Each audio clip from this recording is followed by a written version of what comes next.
Misal, ketika itu Musa melihat ada api di Bukit Sinai. Oh, waktu itu Bukit Sinai, waktu dia mengiring ngiring tiga Ya, tiga kambing itu ya? Kalau di dalam cerita Exodus misalnya dia dikatakan sama anaknya itu nggak ada yang bisa mendaki. Kenapa nggak ada? Karena itu gunungnya Tuhan. Karena dilarang oleh istrinya juga ya? Iya, itu gunungnya Tuhan, nggak boleh, sakral lah gitu Sakral, kan ya. ya. Akhirnya ketika kambingnya lari ke sana, akhirnya dia ngejar kambingnya. Tapi kalau di dalam menuntun. Kalau di dalam Islam nggak. Di dalam Islam seolah-olah dia melihat api.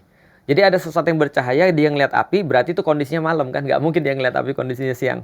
Nah, ketika dia naik ke atas, ketika itu kemudian Allah berkata dari balik Bukit Tur Sina itu di sebelah kanan, di situ ada juga Syajaratul Mubarakah, ada sebuah pohon yang berkah. Lalu dia berkata, ya Musa, wahai Musa. Itu digambarkan di situ juga ada apinya, walaupun warna biru ya. Dan disebut nama Musa ya, bukan Moses ya? Musa. Nah, jadi Musa, Moshe itu sama. Moshe, ya. Nah, jadi Moshe itu cuma perbedaan dialek aja, seperti dialek Abraham dan Ibrahim. Yesus dan Isa itu perbedaan dialek aja.